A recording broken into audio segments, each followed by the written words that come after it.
Tonight on CBC Vancouver News. This is obviously a horrible and very disturbing crime that's occurred. Violent home invasion. A Vancouver senior clinging to life after being attacked by two men posing as police officers. Also, Who killed Lindsay Buziak? New leads in the murder of a BC real estate agent stabbed to death at an open house 13 years ago. And we want to make sure that there's no other spread in the school, so that's the reason we're doing this. how a COVID variant scare in a local school is having an impact on testing in the community. This is CBC Vancouver News.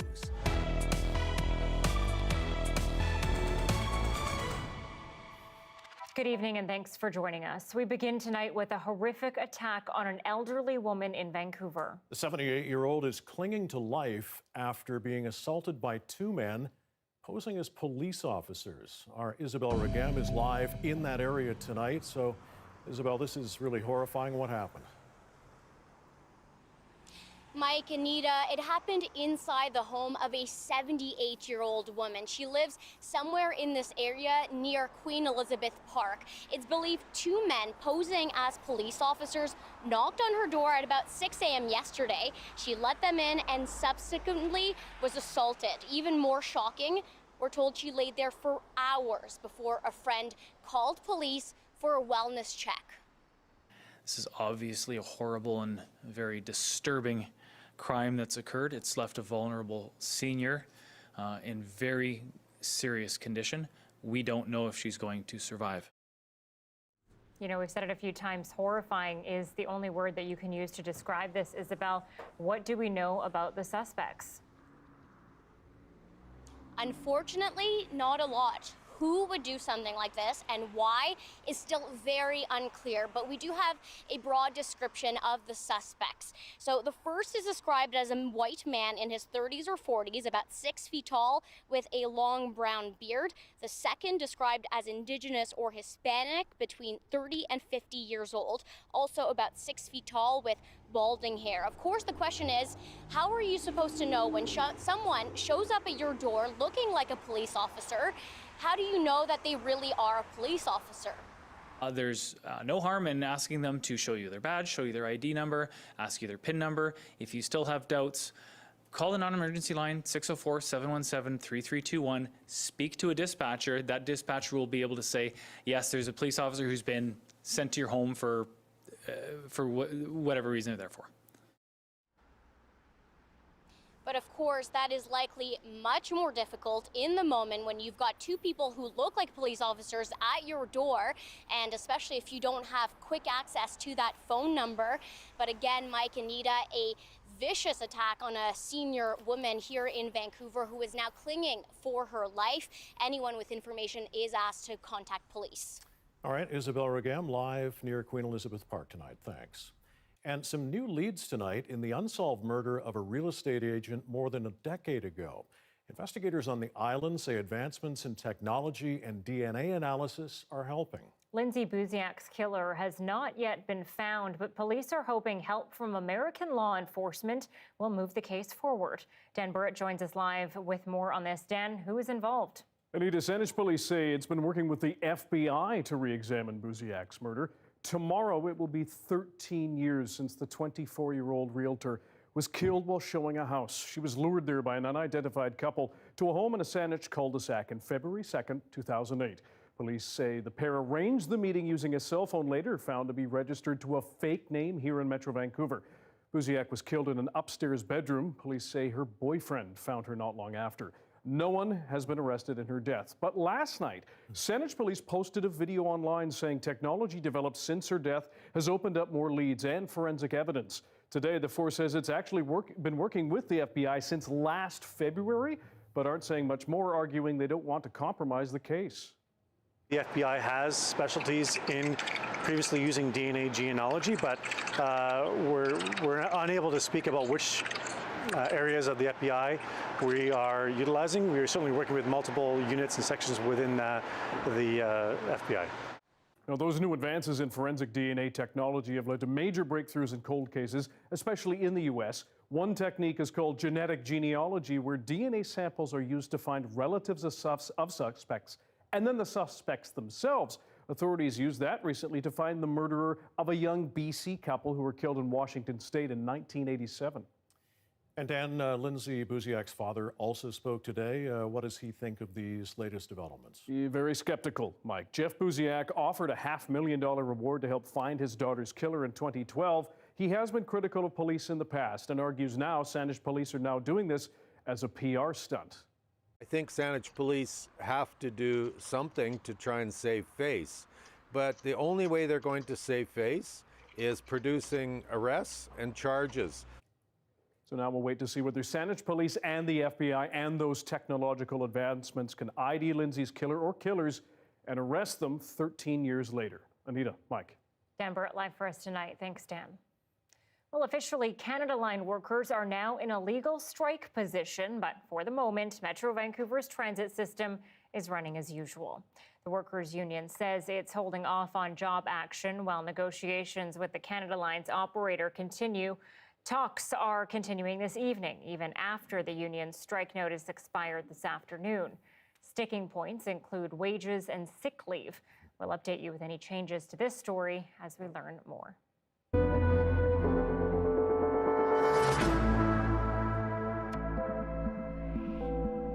Well, a warning tonight of what's to come as BC sees more cases of those new COVID-19 variants. The province's top doctor calls it concerning.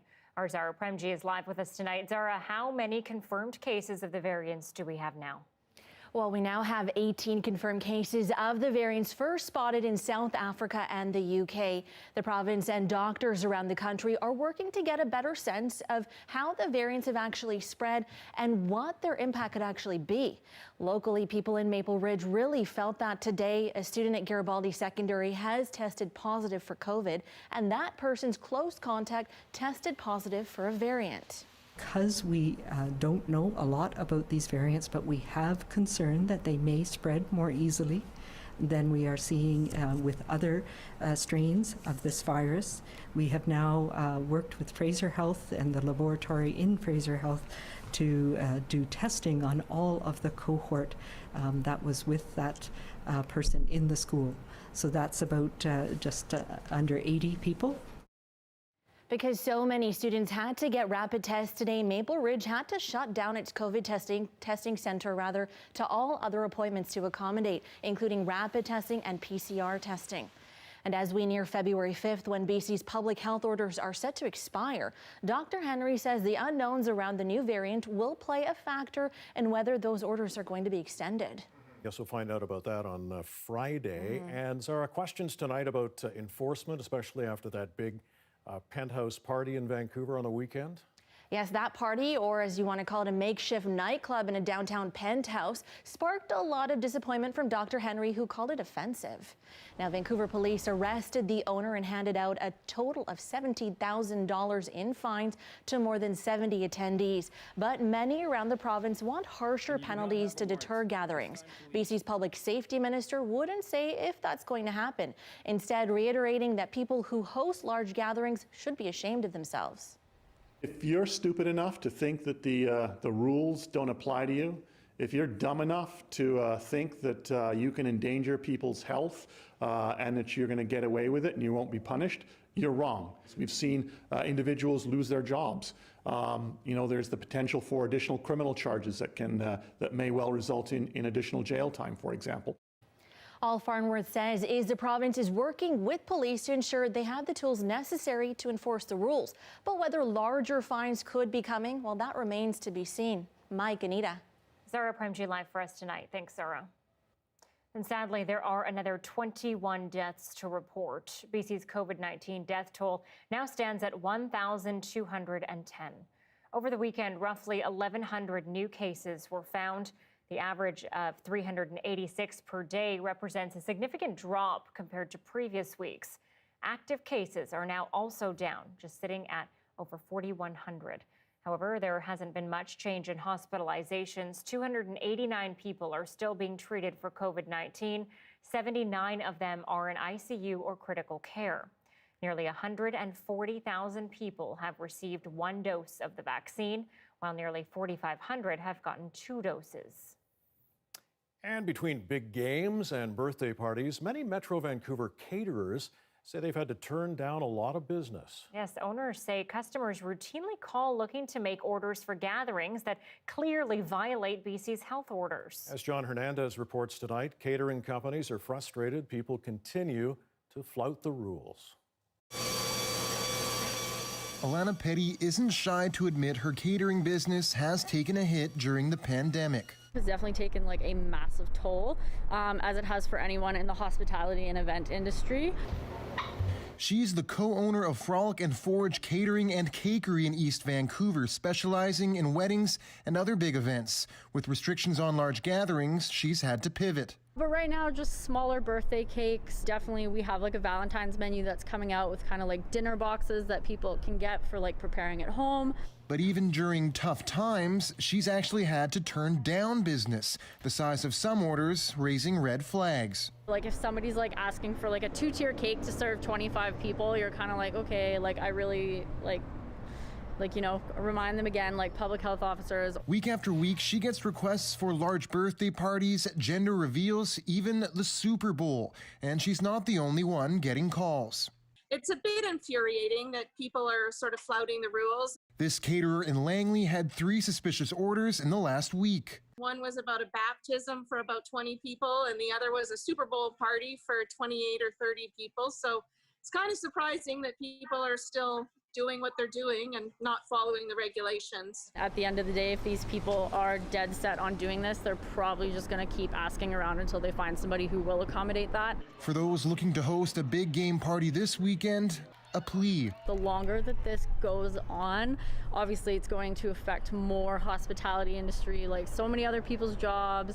Those attempting to skirt the rules can face fines up to $2,300. Health officials warn that each large event hosted sets back BC's fight against COVID-19 and small businesses. John Hernandez, CBC News, Vancouver.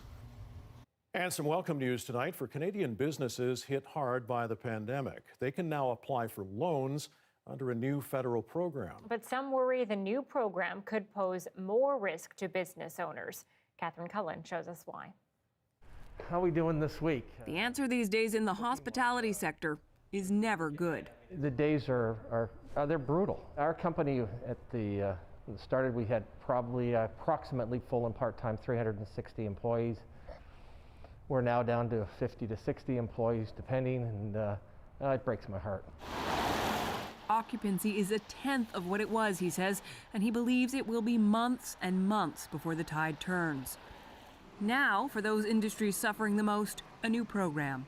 The new Highly Affected Sectors Credit Availability Program, or HASCAP. Offering loans of up to $1 million that can be paid back over 10 years. These are 100% Government of Canada-backed loans. Business groups welcome the new source of funds. We've got a lot of folks that have already gone through, their firewall of savings from, 2019 and prior, and now are feeling a little desperate. Some union groups argue the loan should be tied to a guarantee workers will keep their jobs. And even industry groups worry about businesses taking on more debt. We are pressing and hoping that the federal government will change their mind and make a portion of this loan forgivable, because that would certainly help. The Minister of Small Businesses office says we strongly encourage businesses that need additional liquidity to apply. But a government official says it's not likely any of this loan will be made forgivable because other programs already do that. John Nicholson's company won't be applying. They don't want to take on more debt. Catherine Cullen, CBC News, Ottawa.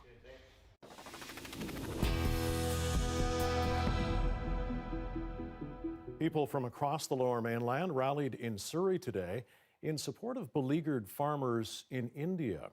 Waving flags and holding signs, they rallied to lend their voice to protesters in New Delhi. Farmers there are protesting agricultural laws they say will destroy their livelihood. Demonstrators are calling for the government of India to roll back the new laws. The rally in Surrey wasn't the only show of support here in BC. Protesters also took to the streets in Victoria. Convoys met at Tsawwassen Mills Mall this morning before heading to protest at the BC legislature. The protesting farmers say the government would stop buying grain at a minimum guaranteed price under the new laws. They say they fear that would lead them to corporate exploitation by driving down prices for their products. India's Prime Minister Narendra Modi says the government will push on with agricultural reforms despite the protests.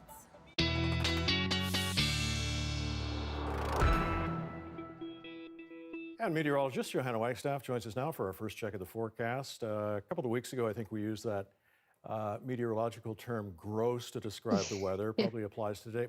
I looked out, every time I looked out, it was like, oh, that's disgusting. Just, yes, on the grossness scale, this is towards the disgusting end. I like that, Mike. Yeah.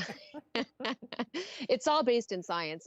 This is part of a very wet system that has just pushed in a second round of rain to Metro Vancouver. We actually had a short break a couple of hours ago, even some sunshine showing up at YVR, but the rain has moved in again. Let me show you what that looks like on the radar. Coming to us from the south, so this is also bringing some very mild temperatures. You can see it just filling back in again. Expect a very rainy next couple of hours with showers lingering through the overnight.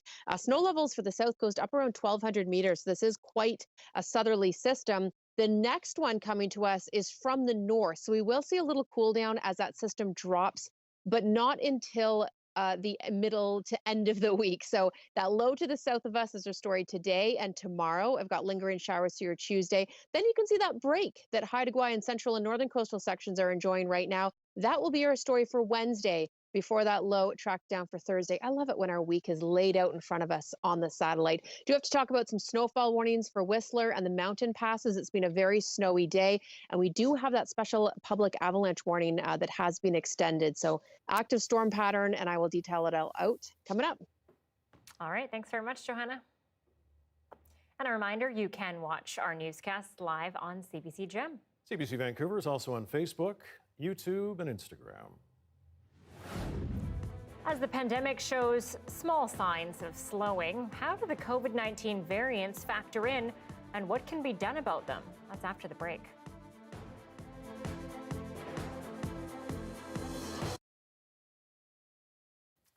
Thanks so much for staying with us during our commercial-free live stream. Well, Black History Month starts today, acknowledging and celebrating the contributions of Black Canadians. This year, a new construction organization is launching as the month gets underway. Yeah, the Afro-Canadian Contractors Association wants to help break down barriers for Black contractors. And as Maribel Tarouk reports, it comes after several racist incidents were reported at Toronto construction sites last year. Sefton Spence heads up his own construction firm, a rare Black-owned business in a massive construction industry. You know the industry's large. We're looking about $354 billion this year. And the percentage of Black contractors at such levels is so minute. It's one of the reasons behind the formation of the Afro-Canadian Contractors Association, or ACA. This is where we can work with the Black contractors, trying to hire more Black kids and Indigenous kids to get into the system so that everyone is more visible. ACA officially launches February 1st, the start of Black History Month, in part a way to combat anti-Black racism in the wake of the George Floyd killing last summer. Then a number of nooses were found on various construction sites in Toronto. Spence, who's the vice president of ACA, spent 3 decades building his business. He recalls bidding on a major contract. The CEO comes out and he says to the secretary, "Is Spence here yet?" And I've been sitting there for half an hour already. But they don't know that it's me. We're at a tipping point right now, not just in the construction industry, but in the society as a whole. Richard White has worked his way up in the industry. He's a chief estimator for Ellis Dawn. It was at a couple of Ellis Dawn sites where nooses were found. The company called the incidents disgraceful.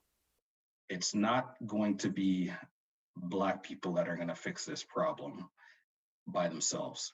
It's going to be the entire industry, and the entire industry really has to want to fix the problem. Besides advocacy, ACA also aims to provide Black contractors opportunities that they traditionally haven't had access to, including mentorship and access to capital. We're here to teach them, to educate them, and to develop them to that point where they now can be majors in the construction industry. That's the CBC's Marival Tarouk reporting in Toronto tonight. Yeah, good to see them lobbying for this. I mean, they shouldn't really have to, but I guess that's the reality. So good on them for pushing forward on this.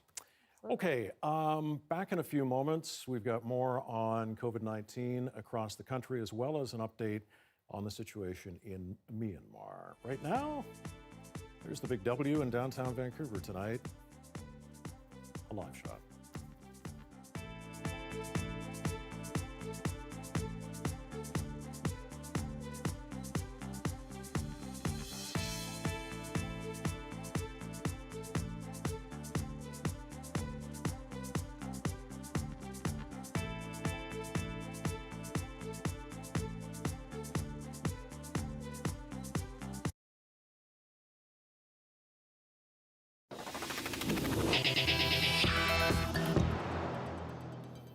Well, the pandemic has upended life in Canada for the past year, and it continues to show signs of slowing. But with dangerous COVID-19 variants already firmly established here, officials are making moves to try to slow them down. Christine Buziak looks at where the variants have been found and what can be done about them. So far, 2 workers at this meatpacking plant in Toronto have tested positive for the variant first identified in the UK. I actually think that's a really big kind of yellow to red flag. Health officials say it appears one of those workers also infected someone they live with. Places that have had the variants take over, it really takes over remarkably over a period of weeks. For instance, doctors say by the time the first variant case was identified at this long-term care home, 55 more people were infected within 2 days. Ontario also announced today its first case of another variant originating in South Africa. This was detected in a resident in Peel region. This case is under investigation, has no history of travel and no known contact with person who has traveled. They're all bad signs. In a release, Peel's medical officer said he's extremely concerned, noting while residents have been flattening the curve, community spread of this variant may change this suddenly. BC has now identified 4 cases of the variant from South Africa, including 1 case in a school. This is one of the things that is factoring into all of the decisions that we have to make together over this next coming weeks. While the variant first observed in the UK appears to spread faster and might be more deadly, the variant first seen in South Africa also involves small mutations on the virus's spike. Those changes could make it harder for antibodies to recognize the virus and destroy it. Experts say as COVID cases in Canada slow down, provinces shouldn't even consider loosening restrictions. My best advice to your audience is everything you know you're supposed to do to protect yourself from COVID, you need to double your efforts.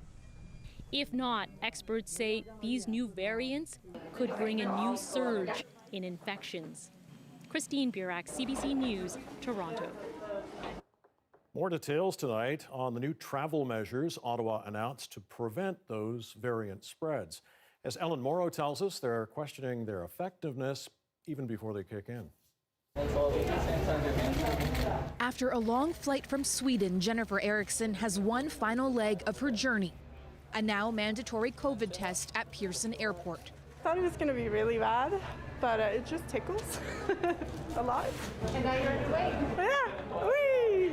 But soon it won't be that easy. Arriving in Canada will mean a stay at a quarantine hotel, there for up to 3 days at a cost of $2,000, a travel deterrent as new, more contagious variants spread. Our current rules are among the strictest in the world. They also mean Ravi Sharma's parents might not see the birth of his first child. He and his wife were planning on their help, but they can't afford the new hotel fee. It brings a lot of emotions. If a family member is traveling for a compassionate reason, should there be a different measuring stick for them? Not particularly easy. It's a question Phil Mowat, a Canadian in the UK, is asking too. His 91-year-old father in British Columbia has Alzheimer's. Worst case scenario is that there could be an urgent health crisis or something. I just wouldn't make it over. That I could come over to see a grave. Another measure, all flights to Mexico and the Caribbean have been canceled until April 30th, seemingly an attempt to limit March break travel. But the government is not halting flights to sun destinations in the U.S. Florida reported nearly 8,000 new COVID cases just yesterday. The variant is already here. Dr. Suman Chakrabarty says the focus should be less on travel and instead we should look to see where it's going to cause the most damage. Essential workplaces where we're seeing a lot of transmission, congregate living settings, long-term care. This is where we should be focusing our attention. Back at Pearson, relief from some passengers to be back home and to be tested. I'm really glad to see that there's a free testing as soon as possible. No one ever knows how they will react to getting COVID. That's the CBC's Ellen Morrow reporting tonight from Toronto. Well, the Ontario government says when Greater Toronto Area schools reopen, they will have the ability to do more COVID-19 testing. The CBC's Mike Crawley has more on when in-class lessons will resume. Back to class today for nearly 300,000 students in this province, including these kids in Ottawa. How are you feeling about coming back to school? Scared. A little scared. In-person classes have now resumed in more than half of Ontario's health units. Not so for schools in the Greater Toronto Area, Hamilton, and most places from Windsor to Barrie. For parents, kids, and teachers in those regions, no firm date given today, but a strong hint from the Premier. Our goal is to focus on getting the schools open by February the 10th. That's next Wednesday. The official word will come this Wednesday. I know the parents want the kids back in school. We want them back in school, and the kids want to get back in school. The decisions on when to reopen schools involve local medical officers of health and their provincial counterpart. As for the criteria to get the green light, are the community transmission rates coming down and going in the right direction? The answer is yes. The province says to reduce the risk of COVID-19 spreading in classrooms, it has improved ventilation at 80% of schools, and it's also promising to conduct up to 50,000 COVID tests at schools weekly. We're going to continuously add more investment, more measures and stricter protocols in place to make sure that all staff and all students can remain safe in the province. The Ford government says it has made nearly $1.3 billion available to support school reopenings. The federal government provided a portion of that last fall, and almost $500 million comes from school boards' own reserves. So actual provincial funding is roughly $400 million. The danger of the amount of learning loss that we could be seeing, of kids who may lose a year of schooling because they don't have enough supports. We should be spending billions and billions of dollars across the country on this. It should be seen as a national crisis. 500,000 students in this province are not coming back to in-person classes. They've opted for online-only education in the pandemic. That's roughly 1/4 of Ontario's entire school enrollment. Mike Crawley, CBC News, Toronto. Well, normally at this time of year, a lot of students are applying for university or college and deciding what courses they'll take. Of course, this year the pandemic has turned so many plans upside down. As Deanna Sumanak-Johnson tells us, that has some thinking about putting everything on hold instead. As a competitive figure skater, Danica Ellis-Dawson believes that sometimes you just have to keep going, even if things don't go as planned. With her university applications now in, she's determined to start first year in the fall, whether it ends up being online or in person. So the second best scenario, it would kind of just be doing it from home. Like, I'd still get to stay at home and spend one more year with my family and all my friends and do skating. And then by the second year, I'd be able to fully commit to school. She considered taking a gap year to keep skating and start work, but decided against it. Who even knows if I'll be able to get a job and be able to commit full time, depending if it shuts down again. With application deadlines now over or fast approaching, anyone applying for post-secondary education this winter has some tough choices to make, decisions their parents never had to face. Don't try and relate this to past experiences that you've had, because it's nothing compared to it. That's Mika LeBlanc's message to adults. She got accepted at McGill University back in the fall. But disappointed that all her classes were online, she enrolled only part-time. Adjusting to university life in a virtual setting was tough. Having no relationship with the teachers or the profs at all, and no relationship with any of my classmates, and being one of 600 students in my political science class. And so her mind's made up for next September. If courses are online, she won't go.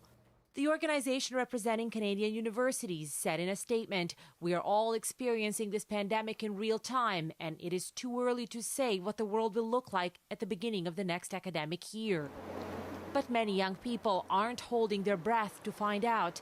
Ben Vogels backed out of universities back in September when he learned the courses would be online, and he didn't apply for next fall. I work in construction 5 days a week, all day pretty much, so just keeping on that track and waiting for this to cool down and hopefully get back into physical school.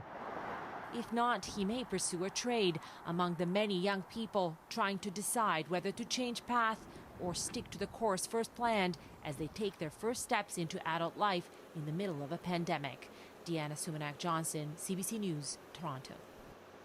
Well, the 100-year-old Second World War veteran in the UK who became a worldwide inspiration for his pandemic fundraising is now hospitalized with COVID-19. His daughter says Captain Sir Tom Moore isn't in intensive care, but he did go to hospital yesterday because he needs help with his breathing. Last April, Captain Tom Moore set out to walk 100 laps in his garden before his 100th birthday, hoping to raise £1,000. It's around 1,750 Canadian dollars. His efforts caught the world's attention, and he raised nearly $60 million Canadian for the UK hospitals. Moore was knighted by the Queen for his efforts in a ceremony at Windsor Castle. He tested positive for the virus last week and hasn't been vaccinated yet because he was being treated for pneumonia. An emergency meeting has been called by the United Nations Security Council for tomorrow to talk about Myanmar. The military there has seized power and detained Aung San Suu Kyi and other elected leaders, overthrowing what was already a delicate democracy. Canada and the European Union are urging the country's military to immediately release all those detained during the takeover. Our current ambassador to the United Nations previously served as Canada's special envoy to Myanmar and warns armies don't give up easily in situations like this.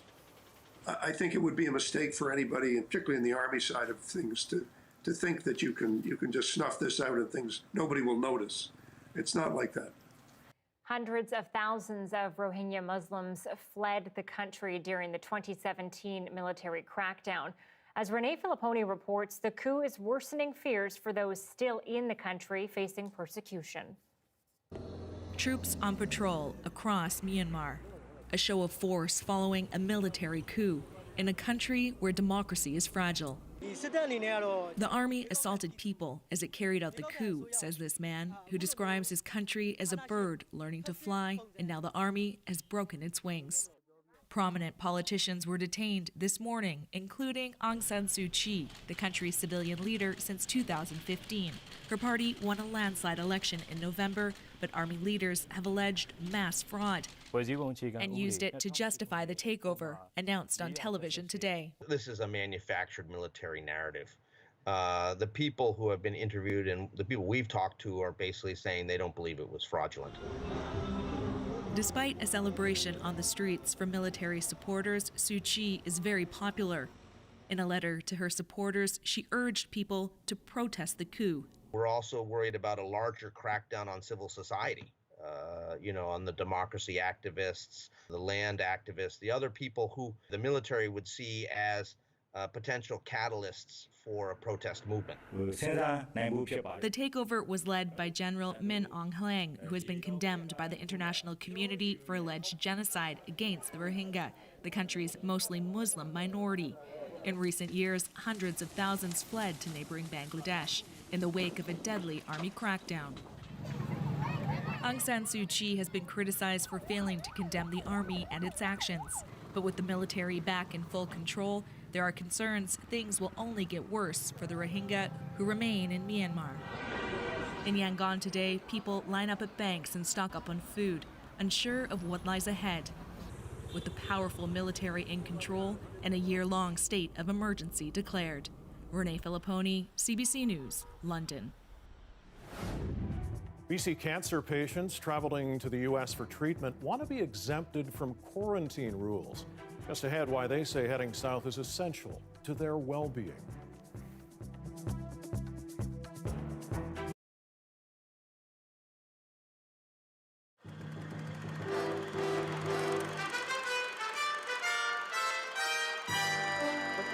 British Columbia's Premier Bill Bennett let the rest of the country in on one of his dreams today. It's a multi-billion-dollar scheme to change the look of downtown Vancouver, and the Premier is now looking for someone to pay for it. Colin Hoth reports.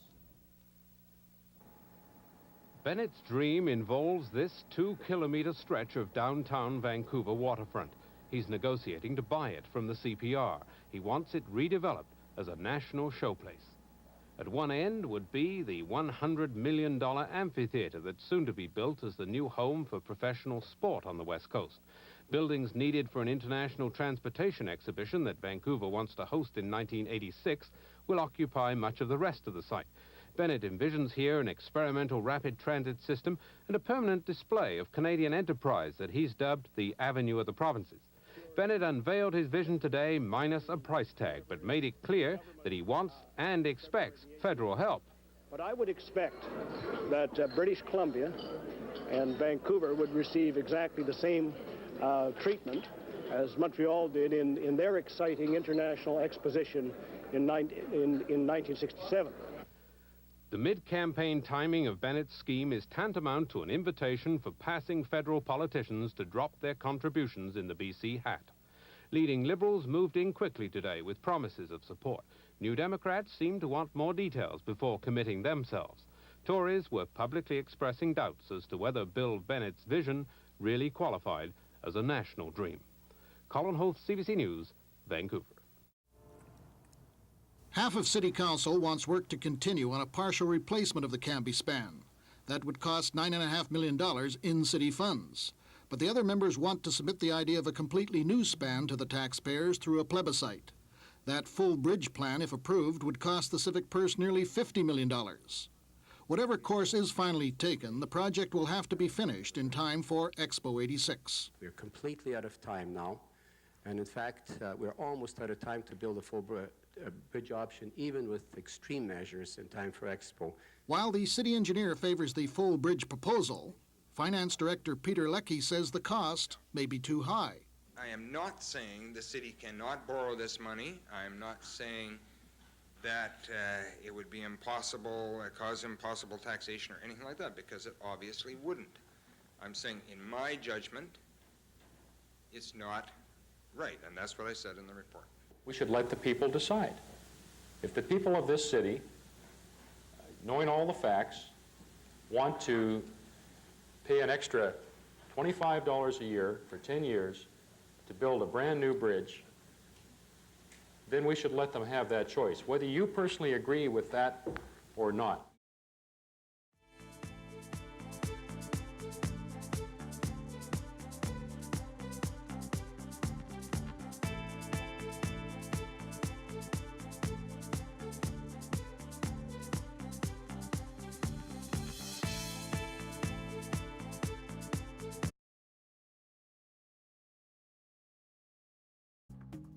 Here are some of the stories we're following tonight on CBC Vancouver News.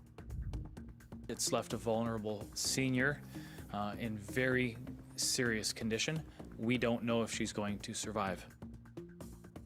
An elderly woman is clinging to her life after being attacked in her own home by two men posing as police officers. The suspects went to the woman's door around 6 a.m. yesterday. Police believe the woman allowed the men inside, and that's when they assaulted her. The 78-year-old woman was likely left for several hours before being found. And new leads tonight in the unsolved murder case of a Vancouver Island real estate agent. Lindsay Buziak was stabbed to death while showing a home 13 years ago. A new team of local investigators has been working with the FBI to re-examine the murder. They say advancements in technology, including DNA analysis, are helping.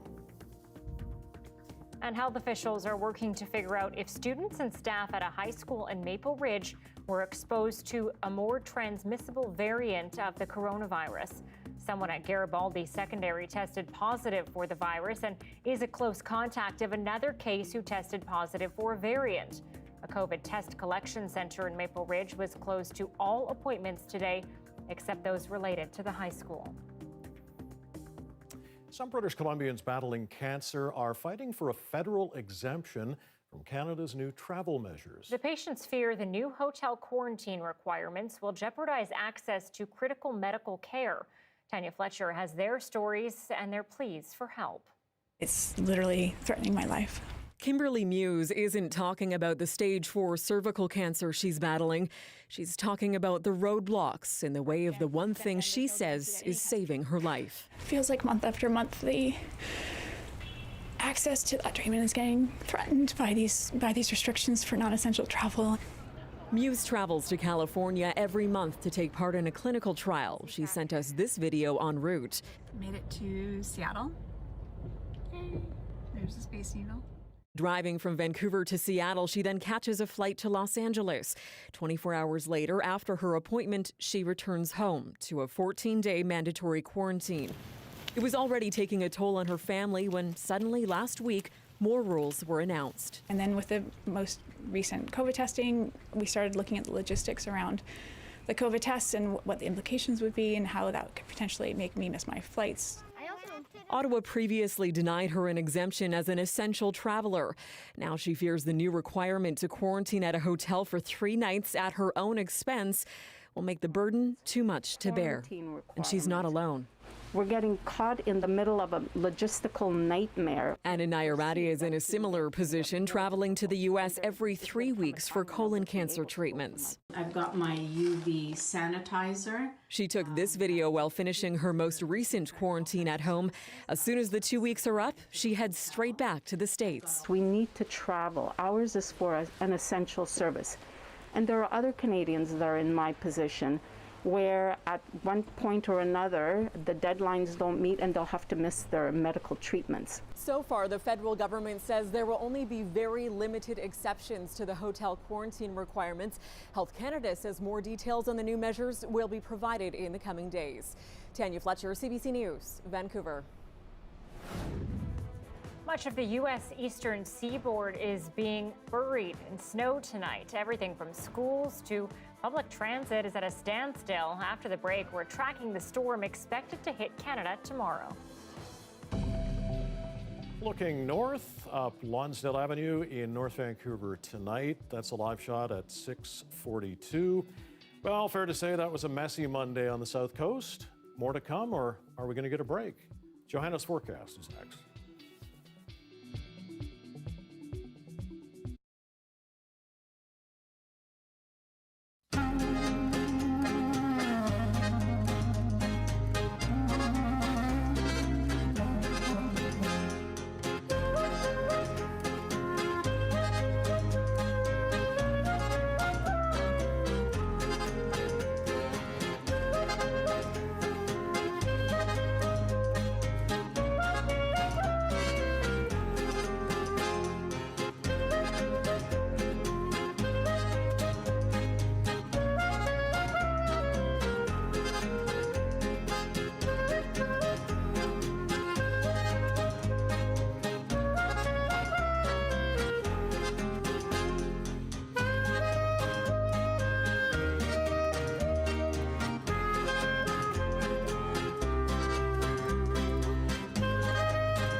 The Market Report is brought to you by Fortis BC. We've got even bigger rebates. Rebate. Whoa! On select high-efficiency equipment for business, but only for a limited time.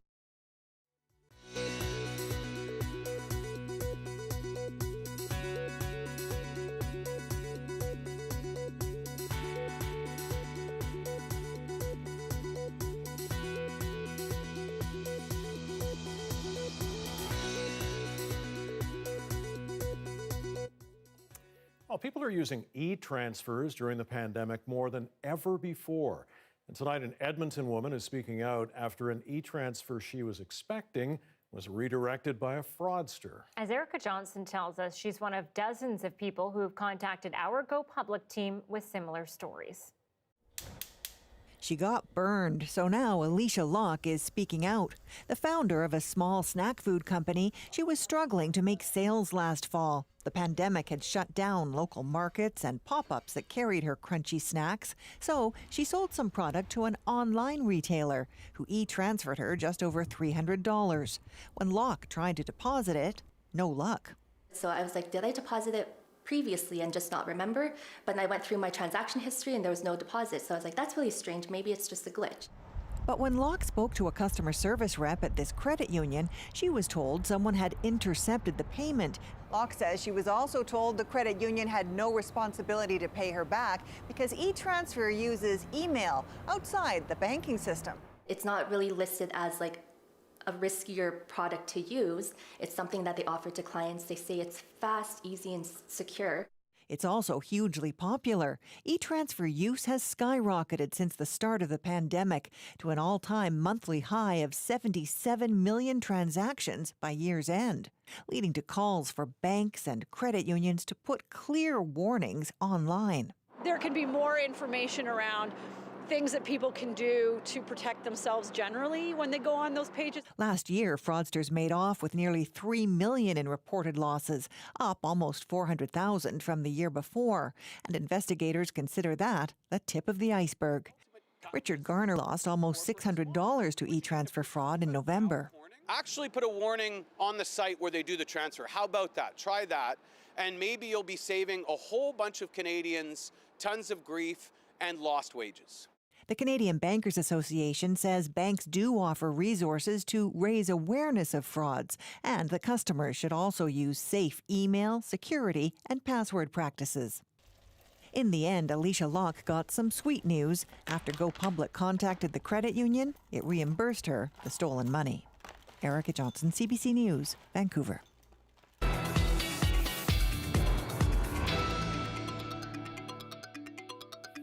Well, a massive winter storm is pummeling the east coast of the U.S. tonight. It's bringing major cities from Washington to New York to a standstill. And as Stephen D'Souza tells us, the biggest worry is the impact it's going to have on the already delayed vaccine rollout. As the snow piled up, New Yorkers dug out. With the wind whipping, they braced themselves and held on. The gentleman had to hold me because I was like I was lifting off the ground. The outdoor dining shelters that withstood a mild January were shut down in advance of the storm as the city and neighboring New Jersey declared a state of emergency. The storm forcing the cancellation of dozens of flights and commuter trains. If you don't need to be out, do not go out. And if you're out right now and you don't need to be out, safely find your way home, lock the door, sit on the couch, and stay home. The storm stretched from Washington, D.C. up to Boston. New York City banned all non-essential travel until Tuesday morning, though some healthcare workers still had to plow on. Man, it's crazy out here. Everyone can't stay at home. I wish I could stay at home today. This is the worst snowstorm to hit New York City in 5 years. But apart from the transportation concerns, the biggest worry is the impact it's going to have on the already delayed vaccine rollout. Already beset by supply delays and scheduling problems, COVID vaccinations were canceled in New York City until at least Wednesday. 6 mega sites in New Jersey were also closed today. Based on what we are seeing right now, we believe that tomorrow getting around the city will be difficult. It'll be icy, it'll be treacherous. We do not want seniors, especially out in those conditions. You can have your ID out. Yep. In Boston, a new vaccination site just opened at Fenway Park, home of the Red Sox. They rushed this morning to complete appointments before the storm hit. The storm, meanwhile, continues to lurch slowly north, lingering in some areas until Tuesday morning. In the end, it's expected the storm could leave behind anywhere from 40 to 60 centimeters of snow. Stephen D'Souza, CBC News, New York. A lot of snow. Meteorologist Johanna Wagstaffe joins us now. Joe, any indication this is tracking north? Yes, actually, we're starting to see the first bands push into Nova Scotia. This is a massive storm, and as we heard, still seeing that snow fall across the U.S. Northeast coast. It's a long duration event. Obviously, some big implications, but I just wanted to show you the other side of the snow that's fallen. Let me take you to the Smithsonian Conservation Zoo, where I know somebody is digging the snow. I mean, who doesn't want to see snow pandas slide down the fresh snow and then march back up the hill and do it again? That is awesome. I mean, Another I'm run. pretty sure. Well, this one is more of a roll. Clearly some back I was just going to say a little back waxing going. I know. Yeah, I'm pretty sure pandas, children, I mean, Anita, I feel like that would be you if it snowed 100%. here. Yeah, so lots of people enjoying the snow as well. Let me take you to the satellite and radar, because this is the system right now. All of that purple is the snow falling 40 centimeters and counting in through New York City, as we heard. And then the front end beginning to slide into Atlantic Canada. We're going to continue to see the snow pile up over the next, 24 hours, 30 centimeters for parts of the Maritimes, and strong winds as well. Taking you to our temperatures, we've got a very different kind of system, a mild one, 7 and through YVR right now. There's the radar continuing to fill in as we speak. It is going to be a soggy next couple of hours. The big picture, though, lingering showers through Tuesday, but we do get a bit of a break. Here's Tuesday overnight as that system slides down the coast, and then there's that break through Wednesday before another Pacific system moves in for Thursday. So an on again, off again forecast. Seeing some sunshine in through Kamloops tomorrow, maybe some sun to start in through Kelowna, but rain through the second half of your day. Pretty cold wind chills up towards the Peace and Prince Rupert. Nice little break for you and the rest of central and northern coastal sections and Haida Gwaii. Showers tomorrow, but there is that sun showing up for Wednesday. Showers return Thursday and in through Friday. I think we'll see some sun this weekend, and still looking for a big cool down early next week. I can say definitively, Anita and Mike, we will not be seeing 40 centimeters of snow here, though. But I'll keep you posted. Come on. Sorry, guys. Good to hear. All right, Joe, thanks very much. You're welcome. Well, the cat came back, as the song goes. You know the one, right? The cat came back. The very next day. There you go. Well, this was not the very next day. How long was No gone? We'll tell you next.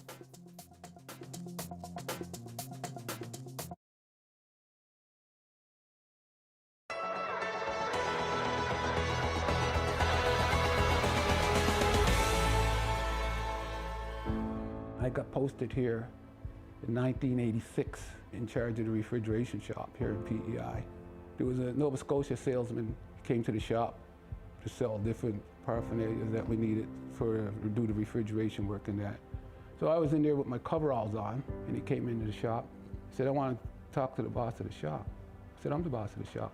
He says, "No, I want to talk to the person in charge, not you." It was his attitude right away, right? So I told him, "Go around the corner and go in that door there, you'll see the guy." But little did he know, there was a side door to the shop, so I took off my coveralls. Okay, and then I sat in the chair. Then I heard him knock at the door. I said, "Come in." And he looked at, you see the expression on his face. He says, "Well, I don't know if I'm going to do any business here with you today." I said, "No, that's not true. Tell me what you want, and we'll discuss it." My name is William Toussaint, and I live in Stratford. Originally, I'm from Cape Breton. My mother's family came up through the Underground Railway. They were loyalists, and they came to Nova Scotia. Her father worked in the mines, and she was born in Grace Bay. My father's from Grenada in the West Indies, and they brought him here to work in the steel plant. The British brought a lot of their people from their colonies to work in the steel plant. A lot of the poorer people, they brought them from Ireland. There were people there from all over. You got to realize, in the Maritimes, it was classed as the have-not province, so there was a lot of people join the Army, black or white, from the Maritimes, from PEI, Nova Scotia. So I decided to join the Army. I was a vehicle mechanic, and then I became a refrigeration mechanical systems technician. Growing up black in Nova Scotia, like I had a laugh when I joined the Army, and the guy says, what did you do for a summer job? So they didn't have a summer job. They didn't give us summer jobs. That was an issue with skin color. When I came to PEI, I was the only black senior NCO on the base at that time. People were accepting. I mean, I wasn't a threat to anybody like now, like they perceive now. Like my job was on the base. I didn't take a job away from anybody, and I wasn't a threat to anybody. So it wasn't too bad for me personally. But I have a young Bahamian student, and I was talking to him, about his experience. He was telling me, like, when they were looking for rent apartment building, some of the landlords wouldn't rent to them. I went with him on a job, for a job. It was funny. And I walked in this place, and the guy said, "What do you want?" I said, We're here looking for a job." And he looked at me, he says, "Where are you from? Where are you from?" The way he said it. I said, "Listen, I was born in Cape Breton. I'm from here." I knew his boss. I said, "Who is your boss?" Then his whole demeanor changed, his whole outlook changed altogether. I mean, everybody doesn't like everybody in this world is an impossible thing, but just give me some respect. If you respect me, I respect you. And I'm not saying people can't have their own views or their own thoughts. They can, but as long as you don't have to harm people, or degrade them, or belittle them.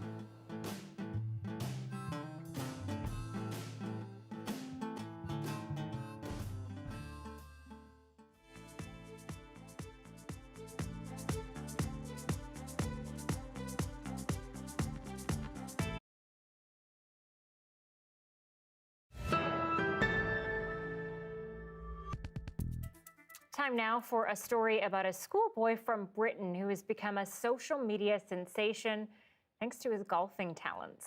Yeah, he's 7 years old from London and is sharing his dazzling array of trick shots online in hopes of encouraging people to take up the sport.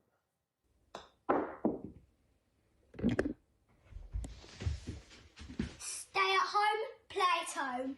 Yes! That's magic, really, isn't it? His latest stunts have racked up 40,000 followers on Instagram. That's a pretty good swing. He recently qualified for this year's Junior World Championship to be held in San Diego in July and dreams of becoming a professional golfer one day. He names Tiger Woods and Tommy Fleetwood among his heroes in the sport.